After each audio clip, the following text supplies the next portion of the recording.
Fala galera, muito bom dia! Bora para mais um episódio da série Cidadão do Céu.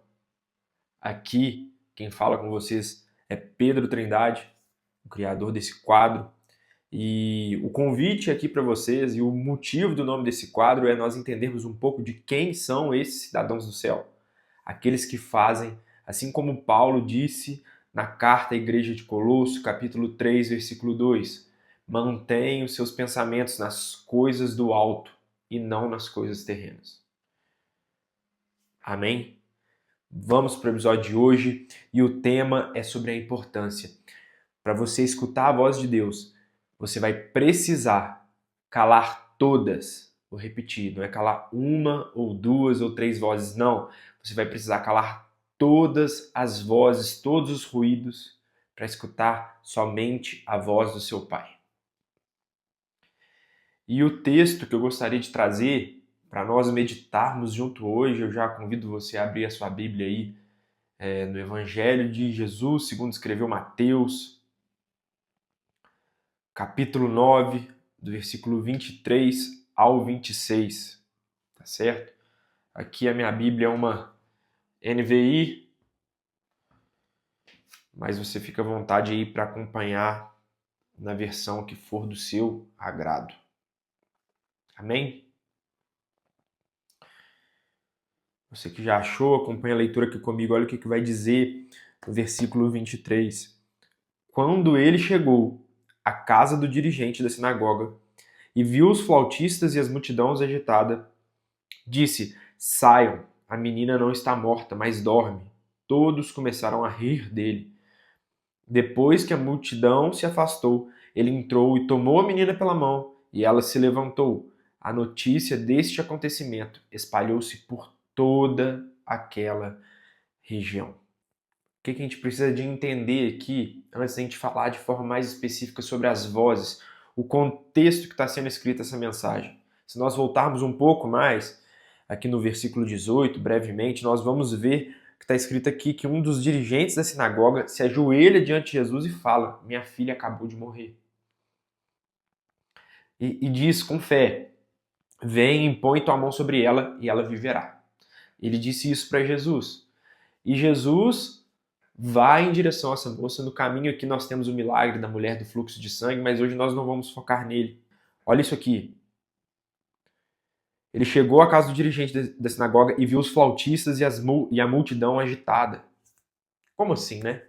Era um contexto ali de alguém morto, de uma menina morta, como se fosse um velório. Tinha flautistas lá. Então por isso que a gente precisa de entender isso aqui. No contexto judaico, era um costume que quando alguém morresse, era uma maneira de honrar a vida daquela pessoa, os anos que ela viveu. Eles levavam flautistas para aquele lugar, e mais do que isso, aqui no texto não diz, mas quando nós estudamos sobre a cultura judaica, nós vemos que é muito comum eles levarem carpideiras. O que são essas carpideiras? Essas carpideiras são mulheres que vão ali para o meio e o objetivo delas é trazer lamento, sabe? Com cânticos tristes, demonstrar o quanto lamenta aquilo. Elas eram contratadas para isso, basicamente isso. E era quase que uma lei, mas não uma lei, mas um costume moral que pelo menos ali deveria ter uma carpideira e alguns flautistas. Por quê? Porque essa mulher demonstrava esse lamento todo, ela rasgava suas roupas muitas vezes, chorava em prantos, era um choro assim intencional mesmo, sabe? Tô com meu filho recém-nascido aqui em casa e às vezes ele tem alguns episódios de cólica, né? Muito comum nessa fase. E aí ele começa a chorar de uma forma esgoelada, assim, é como se fosse mais ou menos isso aí. Então pensa comigo. Além disso, ainda tinha uma grande multidão que estava ali para ver o que tinha acontecido. Então Jesus chega dentro desse contexto. Então imagina, ele estava convicto daquilo que o Pai tinha chamado ele para fazer. Ele estava convicto do milagre. E aí ele, Cristo, silenciando todas essas vozes da multidão, vai e entra naquela casa. Tanto que, se nós formos ler aqui no versículo 24, Jesus vai dizer: saiam, a menina não está morta, mas dorme. E aqui ele diz para todos saírem, ou seja, mais um detalhe aí dele expulsar ali a multidão com a sua autoridade. Ele pede para todos saírem para ele realizar o milagre. Na verdade, quando nós lemos o mesmo texto do Evangelho de Marcos, nós percebemos que ele estava dizendo isso para a multidão. Mas Tiago, Pedro e João foram junto com Jesus. E aí, aqui na parte B do verso 24 vai dizer: todos começaram a rir dele. Olha que forte. E o mais louco aqui para a gente poder entender a profundidade desse rir dele é que aqui no grego, eu fui pesquisar um pouco mais e vi que esse rir significava kategelon. O que significa esse kategelon? Não é qualquer risada. Não é aquela risada como, estou um pouco aflito, será mesmo que ele vai fazer esse milagre? Aí você dá aquela risadinha assim, um pouco aflito, meio sem saber. Ou aquela risada tipo assim, acho que esse cara não consegue não, mas deixa ele lá. Não, era uma risada de quem estava debochando dele. Ali o kategelon significa zombar, ridicularizar. Era esse tipo de risada. Ridicularizando Cristo. Ele cala essas vozes e, em obediência ao Pai, ele vai. E o mais louco, mais impressionante, é que ele não tenta se justificar. Quantas vezes eu e você não tentamos nos justificar? Ele sabia muito bem quem ele era. O Filho do Deus vivo. Ele não precisava se justificar perante a homem algum. E ele chega diante desse povo e não fala algo como: meu Deus, por que vocês estão me criticando? Vocês não sabem que eu sou filho de Deus? Não. Ele silencia todas essas vozes. Tanto que, se nós formos ler aqui no versículo 25, vai dizer: depois que a multidão se afastou, ele entrou e tomou a menina pela mão e ela se levantou. Glória a Deus por isso. Jesus continua sendo o mesmo que opera milagres, mas o que me chama a atenção aqui é que o mais louco também é que, se nós formos ler na lei ali que operava, se nós formos ler aqui as escrituras mais para trás, em Números 19:11, vai dizer o quê? Quem tocar em um cadáver ficará impuro por 7 dias. Ou seja, para o costume ali judaico da época, isso era totalmente contra a lógica. Só que Jesus já estava demonstrando que aquele que é o caminho, a verdade e a vida, ou seja, aquele que é a vida, é muito maior do que a morte.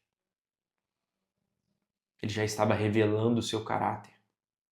E ele precisava de fazer isso, porque o Pai tinha chamado ele para fazer esse milagre. O ministério de Jesus é isso, obediência.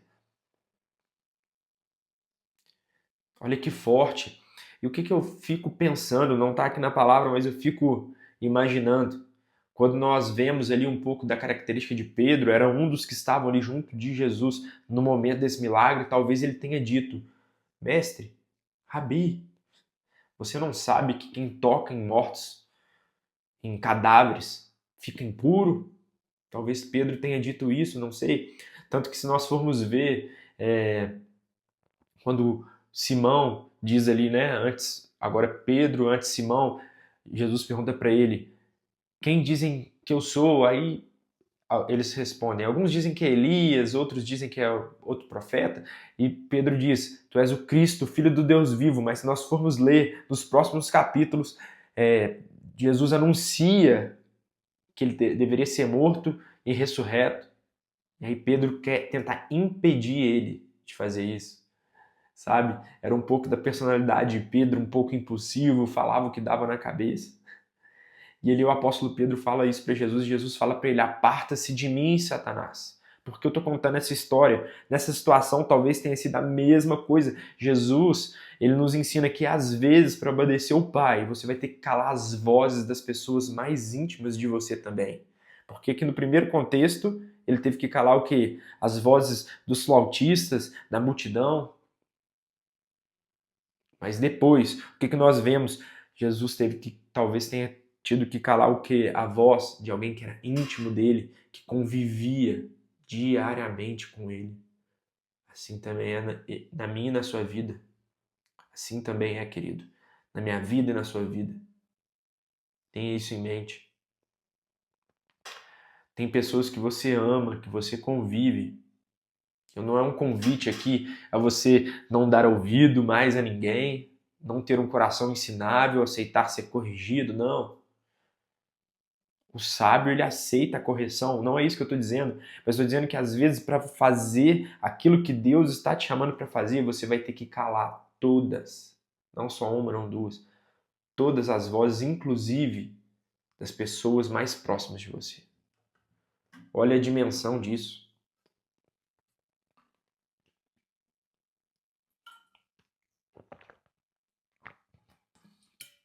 Se foi o seu Pai no céu que te revelou, se foi Ele que te revelou, você vai precisar de entender tudo que estiver na frente. Qualquer pessoa, não interessa, você vai ter que calar essas vozes. Muito profundo. Olha aqui o que mais me chama a atenção, até anotei aqui na minha Bíblia quando eu meditava nesse texto. Quantas vezes você não pode ser taxado de louco? O povo riu, zombou dele como se ele fosse louco, como quem dissesse: esse cara pirou a cabeça. Sabe? Sabe outro que era taxado de louco? Que era taxado de louco, que Jesus disse que era o maior entre os nascidos de mulher, João Batista. Um homem simples, se alimentava de mel silvestre e gafanhotos. Uma voz que clamava no meio do deserto. Taxado por muitos como louco. Mas ele sabia para quem ele estava preparando o caminho. Tanto que ele disse: é necessário que eu diminua e que ele cresça. Ou seja, quantas vozes João Batista não teve que calar para ser lembrado como o homem que preparou o caminho para o Senhor. Quem está pegando a dimensão do que a gente está falando aqui, meu Deus, é muito forte. E aí, vem a pergunta para todos nós: como nós então vamos silenciar estas vozes? Como nós vamos fazer isso? Vamos ler lá juntos então, Gálatas, capítulo 1, versículo 10. Abra sua Bíblia aí e me acompanhe. Conferindo aqui se o microfone estava gravando. Ok. Gálatas, capítulo 1, versículo 10. Eu já tinha deixado marcado aqui. Olha o que vai dizer. O apóstolo Paulo vai escrever, vai dizer: acaso busco eu agora a aprovação dos homens ou a de Deus? Ou estou tentando agradar a homens? Se eu ainda estivesse procurando agradar a homens, não seria servo de Cristo. Olha que forte isso aqui. Qual que é o primeiro passo, então, para mim e para você? Calar todas as vozes que não for a voz do Senhor. Qual que é o primeiro passo? Você vai ter que abrir mão do desejo. Isso não vai poder ocupar o primeiro lugar na sua vida mais. Que desejo é esse? Agradar aos homens. Depender da aprovação alheia.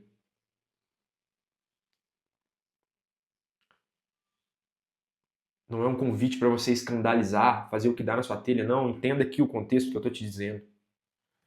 Se foi o Pai que te enviou para algo, a partir dali, a aprovação dos homens, das pessoas, quando diz homens aqui, está dizendo homens, mulheres, seja lá quem for, você vai ter que calar essas vozes. Você não vai poder depender se elas estão validando o que você está fazendo ou não. Essa validação um pouco importa. Às vezes essa voz que você vai ter que calar vai ser do seu pai, talvez, da sua mãe. Quem mais? Um amigo próximo, às vezes um irmão em Cristo, que congrega na mesma igreja que você. Eu não sei, querido, qual é a voz que você está precisando de calar. Talvez vai ser as vozes das redes sociais. Ou pior, ou a principal, na verdade, a voz da carne que habita dentro de você. As suas vozes internas. Você vai ter que calar, de alguma maneira, para você poder discernir a voz do Pai que está no céu. Alguém aí está pegando a dimensão do que a gente está falando aqui? É muito profundo. Mas para isso também tem um segundo passo. Um segundo passo para você silenciar as outras vozes e escutar a voz do Senhor. Para você parar de depender dessa aprovação, você vai precisar de passar por um processo de cura. Como assim? O que a cura tem a ver com isso, Pedro? Tá maluco? O que uma coisa tem a ver com a outra? Não, amado, entenda aqui o que eu quero dizer. Para isso eu vou usar um exemplo. Imagina aqui comigo, quando você é novo, ainda uma criança, ou melhor, talvez, quando, até hoje em dia mesmo, quando alguém critica algo em você que te deixa inseguro. Vou dar um exemplo meu. Pesava quase 40 quilos a mais, tive que emagrecer. Às vezes alguém me zombava de gordinho, ou de tetudo, ou da teta grande. Por mais que eu tentasse não demonstrar para essas pessoas o meu incômodo, as minhas expressões faciais demonstravam. E quando você é criança, quanto mais incomodado você fica, mais aquelas vozes têm poder sobre você e mais as pessoas te criticam. Então você vai precisar passar por um processo de cura, sabe? Porque às vezes as críticas que você vai receber, às vezes as vozes que você vai ouvir, vai pegar bem na sua ferida. Sabe? Quando pega na ferida. Pois é. E aí o que acontece? Porque a cura, porque os seus traumas, muitas vezes, foi originado nas crenças que você tem sobre as pessoas, sobre o mundo. Ele tem uma origem, muitas vezes, nas vozes que te magoaram. Olha que forte que eu tô falando. Então você vai precisar de se libertar desse trauma. E a boa notícia que eu venho te trazer aqui, nesta manhã, nessa tarde, nessa noite, não sei que horas você está escutando esse vídeo ou assistindo, a boa notícia é: existe um evento na história da humanidade que aconteceu cerca de 2000 anos atrás. E este evento é o maior antitrauma da história da humanidade. Jesus Cristo, aquele que era o verbo que estava no princípio, não usou como usurpação ser igual a Deus, antes a si mesmo se humilhou e foi obediente até a morte de cruz. Querido, ele morreu na cruz por mim e por você. E a palavra de Deus vai dizer que ele levou sobre si os nossos pecados, nossas transgressões, as nossas doenças emocionais, todas as nossas doenças. Amado, eu sou estudante de psicologia. Quando eu entendi isso, minha mente fez isso, bum. Eu era refém da ansiedade, depressão, remédios. Mas o que mudou na minha vida?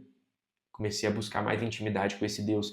E não foi no meu intelecto, mas no meu espírito. Eu pude compreender tamanho amor que foi derramado por mim naquela cruz. Amado, tenha isso em mente. E como, pra gente fechar, como então que nós vamos tomar posse desse sacrifício? Só tem uma maneira. É uma palavrinha-chave que muda tudo. Intencionalidade. Nós vamos ter que ter uma intenção. Que intenção é essa? A intenção do cidadão do céu. Assim como eu disse no início do vídeo, que mantém os seus pensamentos nas coisas do alto e não nas coisas terrenas. Querido, você vai precisar de gastar tempo. Você vai ter que calar as vozes que dizem que isso é demais, você só quer saber sobre Deus agora. Você vai ter que calar essas vozes. seja ela interna, seja externa. Amado, a única forma é mantendo seus pensamentos nas coisas do alto. Como que nós fazemos isso? Meditando na palavra de vida eterna, na palavra de Deus, dia e noite, encontrando prazer nisso, orando, tendo intimidade, conversando com o Pai, com o Abba, papaizinho, Deus, aquele que deseja ter intimidade com você. E aí você vai poder desfrutar desses benefícios, dessa cura, e aí ela vai te ajudar a silenciar as outras vozes, essas outras vozes que muitas vezes têm adoecido você e, consequentemente, as pessoas que estão à sua volta. Uma pessoa curada cura outras pessoas. Amém? Esse foi mais um episódio da série Cidadão do Céu. Não deixe de dar um like aqui, se inscrever no canal, fazer um comentário, porque eu te peço isso. Talvez tenha alguém que necessita escutar essa palavra para que possa começar, dar um start e começar a caminhar pensando nas coisas do alto e não nas coisas terrenas. Isso pode mudar tudo na vida dessa pessoa. Então eu te peço o seu like e te peço para que o YouTube, a plataforma aqui, possa divulgar para mais pessoas. O ID de levar a palavra de Deus possa ser cumprido através desse canal também. É isso. Deus abençoe sua vida, Deus abençoe seu dia, sua tarde, sua noite, não sei que horas você está vendo esse dia, esse vídeo. E uma ótima semana para você, cheio da presença de Deus, que nós possamos ter um entendimento de quem nós somos, peregrinos nesse mundo. Pessoal, o vídeo chegou ao fim, mas antes que eu me esqueça, gostaria de fazer um convite para você. Aqui embaixo tem um link gratuito na descrição para o nosso grupo, para a nossa comunidade do WhatsApp. Lá você vai receber o vídeo, o link do vídeo em primeira mão e também vai receber um resumo daquilo que nós falamos aqui, para que nós possamos juntos trazer à memória durante a semana aquilo que foi meditado aqui nas Escrituras. É isso, Deus abençoe sua vida e até a próxima.